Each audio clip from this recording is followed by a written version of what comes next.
이 관절 건강을 못 지키면 우리 인생에 큰일이 일어날 수 있다면서요? 여러분, 2024년 12월 23일 날 기준으로 우리나라 초고령 사회에 진입한 걸 혹시 알고 계신가요? 65세 이상 주민등록 인구수가 전체 주민등록 인구수의 20%를 차지한다는 건데요. 이 초고령 사회에 진입하면서 함께 증가한 게 또 있습니다. 바로 고령자의 보행 사고입니다. 아무래도 연세가 이제 많으시니까.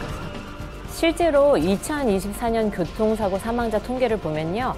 사망자의 절반이 넘는 51.5%가 65세 이상 고령자라고 하고요. 2020년 기준으로 우리나라가 이 OECD 회원국 중에서 고령자의 보행 사망자 수 1위를 차지하기도 했는데요. 고령자의 이 보행 사고가 많은 이유, 바로 보행 장애에 있습니다. 보행 장애는요, 노화나 질병에 의해서 이 보행 변화가 동반되는 현상으로 스스로 걷는 게 이제 쉽지 않은 상태를 말하는 거거든요. 그런데 이 보행 장애를 부르는 이유 중 하나가 오늘 이야기할 바로 관절염입니다. 우리나라는 2023년 기준으로 관절염 환자가요, 430만 명을 넘을 정도로 많은 사람들이 앓는 질병입니다. 왜냐면 사실 뭐 저만 해도 관절염은 노화의 증상이니까 뭐 어쩔 수 없는 거 아닌가라고 생각을 한 적이 있는데 결코 쉽게 생각해서는 안 되겠다는 생각도 들고 정신이 번쩍 나네요, 진짜. 제가 이제 관절 문제 생기기 시작한 게 30대쯤부터예요. 일찍? 힐을 신고 이렇게 하니까 여기 무리가 가면서 무지외반증 조금씩 막 그러려니 했는데 이제 나이가 되니까 이게 심각하게 이렇게 확 변하고 오더라고요. 이 관절 건강은 지금 당장도 중요해요. 하지만 앞으로 10년, 20년은 더더욱 중요한 것 같아요. 네. 내가 나를 지켜야지 남한테 또 피해줘도 안 되잖아요. 그죠? 관절염이라고 하는 게 워낙 흔하다 보니까 사람들이 오히려 심각성을 못 느끼는 것 같더라고요. 그냥 뭐 파스 붙이면 되지 뭐 이렇게 생각하시는 분들이 많은데 네. 이 관절염이라고 하는 것 자체가 삶을 무너뜨려 버리는 경우도 있었거든요. 그래서 오늘 이 남자의 이야기를 좀 접해보시면 관절염이 이렇게나 무섭고 우리 인생을 이렇게 송두리째 망쳐버릴 수도 있구나라는 것을 좀 느껴보실 수 있을 것 같은데요. 1926년 6월 10일 스페인 대도시 바르셀로나에서 한 남자의 장례식이 열리게 됐는데요. 수많은 바르셀로나 시민들의 눈물과 헌사를 받으면서 세상을 떠났던 인물은 바로 안토니 가우디입니다.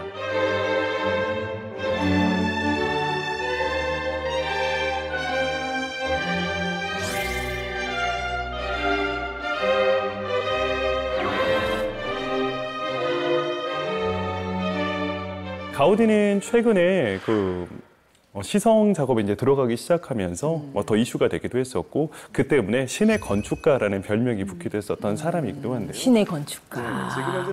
그런데 우리가 소위 천재라고 불리는 사람들, 건축가든 조각가든 뭐 화가든 한 분야에서 천재의 바늘에 오른 사람들을 보면 그 사람만의 독특한 양식이나 특징 같은 것들이 있기 마련이잖아요. 이 건물을 한번 보시면 좋으실 것 같은데요.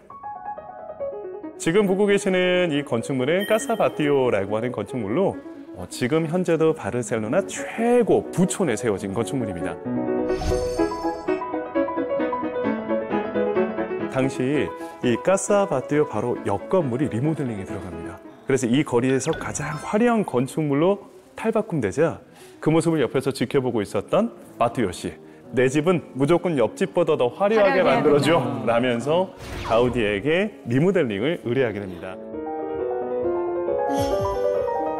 근데 자세히 들여다보시면 뭔가 독특한 점을 발견하실 수가 있습니다. 네. 용 이렇게. 그렇죠. 기본적인 컨셉은 조르조 성인이 용을 물리치는 그 신화를 바탕으로 이 건물 자체의 컨셉을 만들었어요.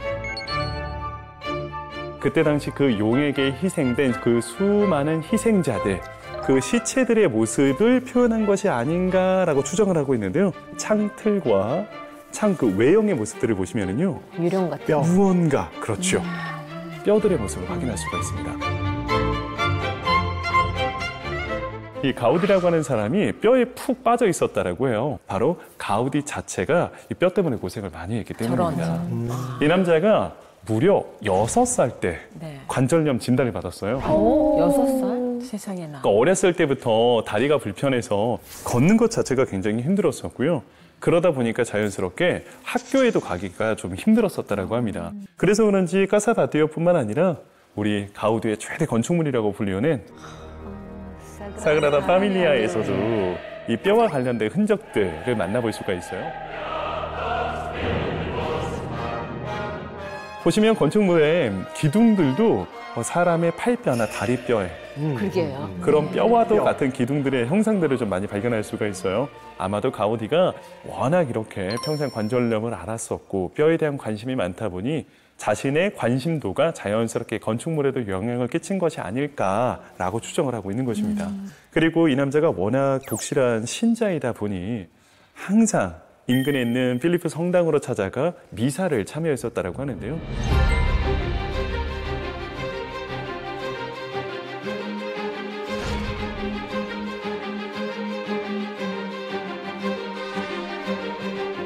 기도를 하기 위해 이날도 업무를 마치고 이제 성당으로 향하던 도중이었는데요. 교차로를 건너다가 전차가 오는 걸 미처 피하지 못하고 치이는 사건이 벌어지게 됩니다. 사실 가우디가 오랫동안 관절염을 앓아왔었기 때문에 그 오는 전차를 보고도 기민하게 빠르게 피하지 못한 것이 아니냐라고 생각하는 사람들이 있는 거죠. 그런데 문제가 뭐였냐면 이 남자는 말년에 거의 수도사와도 같은 삶을 살았어요. 스페인 최고의 건축가였기 때문에 정말 막대한 재산이 있었음에도 불구하고 자기를 위해서 돈을 쓴 적이 거의 없어요. 그러다 보니 평소에 입고 있는 옷은 그냥 남루한 자켓. 더군다나 이 남자가 신분증도 지참하고 있지 않은 상황이다 보니 사고를 당했을 당시 주변 사람들은 거리에 불황자라고 생각했어요.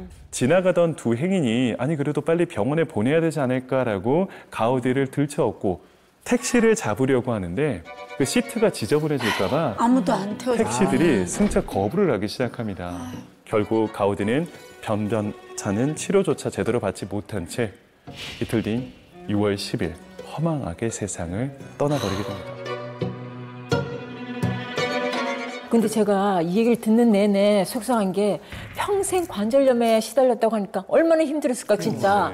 내가 생각해도 아파요. 온몸이 쑤시고 뒤틀리는데 제가 설거지 하다가도 어떻게 무리가 되면 이게 좀 이렇게 뒤틀리더라고요. 얼마나 고통스러운데. 근데 저분은 거의 6살 때부터 그런데도 저렇게 훌륭하고 어마어마한 그 건축의 역사를. 아니 뭐 가우디가 워낙 위대한 건축가인 건 알았는데 이런 또 뒷얘기, 아픔이 있네요. 뒷이야기를 듣고 나니까 더욱더 그의 작품이 더 큰 의미로 좀 다가오지 않나라는 생각이 드네요. 자, 그런데 이 관절 건강을 지키지 못해서 이 관절염 통증에 시달렸던 사람이 또 있다면서요, 셰프님? 아, 네. 이 아름다움 뒤에 끔찍한 고통에 시달리면서 평생을 살았던 사람인데요. 풍성한 음식이 차려지고 많은 사람들이 모인 한 생일 파티장에서 휠체어를 탄 한 여자가 등장합니다. 네, 바로 이 사람인데요. 혹시 누군지 아시겠어요? 네, 아시겠죠. 이분은 바로 너무 아름다워. 세기의 미모라고 불렸던 엘리자베스 테일러. 엘리자베스 테일러는 우리 세대에서 아름다움의 대명사 그런 배우잖아요. 누가 엘리자베스 테일러 분위기만 조금 닮았다 그래도 이거 굉장한 칭찬이거든요. 네. 영화 클레오파트라, 네. 누가 버지니아 울프를 두려워하는가, 네. 말괄량이 길들이기, 이런 영화들 잘 알려져 있는데요. 엘리자베스 테일러는 2번의 아카데미 여우주연상을 수상했고요. 뭐 베를린 영화제에서도 수상을 하고 정말 뛰어난 실력을 가진 배우이기도 하고요. 그것보다도 이 아름다움으로 우리들에게 매우 잘 알려져 있는 사람입니다. 이 엘리자베스 테일러는 사실 음식을 굉장히 또 좋아한 배우기도 했어요. 클레오파트라라는 영화 로마에서 촬영한 걸로 아는데 그때 이 지금으로 치면 밥차 개념을 처음으로 도입한 게 엘리자베스 테일러입니다. 이 헐리우드에 있는 자기가 자주 가던 식당의 음식들을 공수를 해다가 먹을 정도로 음식도 굉장히 좋아했었고 그러다 보니까 셰프들도 이 여배우를 너무나 좋아했던 그런 배우이기도 했었어요. 이 먹기를 좋아했던 엘리자베스 테일러. 그럼 참 건강하기만 했을까요? 예, 그랬으면 좋았을 텐데 아이러니하게도 한 인터뷰에서 제 몸은 정말 엉망이에요 라고 할 정도로 고통에 시달렸습니다.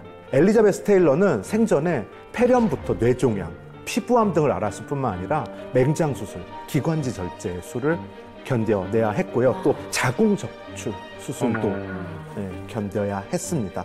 그중에서 평생 고통을 안게 했던 병이 있는데요. 바로 허리 통증과 관절염.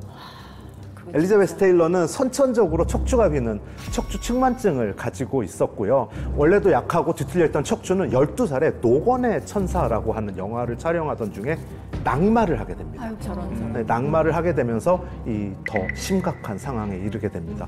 그런데 이렇게 허리가 뒤틀려 있다가 보니까 또 다른 병도 따라오게 된 거죠. 바로 관절염. 네, 관절염인데요. 1994년에는 왼쪽 고관절, 그리고 1995년 다음 해에는 오른쪽 고관절 수술을 받게 됩니다. 앞서 보신 사진처럼 말년에는 혼자 걷지 못해서 휠체어까지 타고 다녔습니다.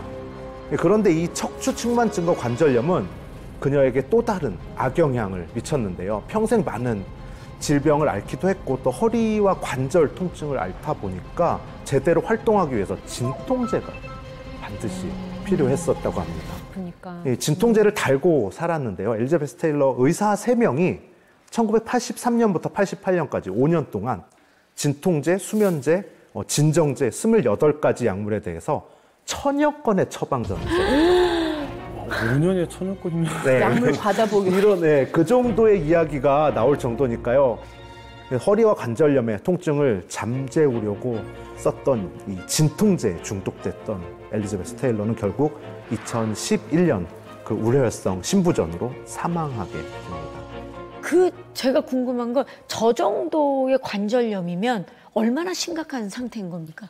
사실 이제 엘리자베스 테일러가 지금 양쪽 고관절을 다 수술을 받은 상태잖아요. 그래서 이 고관절 수술은 도저히 보행이 어렵다 또는 이 생활이 불가능할 정도의 극심한 통증에 시달릴 때 이 환자에게 시행되는 치료법이거든요. 이 양쪽 고관절 수술에 이제 강한 진통제를 또 자주 맞을 정도면 제가 봤을 때는 한 연골이 거의 닳지 않았을까 싶은 이 관절염 말기 정도의 가능성이 있어 보이고요. 실제로 관절염의 통증 점수는요, 8.5점인 출산, 그리고 9점인 통풍보다 높은 9.1점입니다. 통풍보다도 높구나. 네. 출산보다도 높고. 네.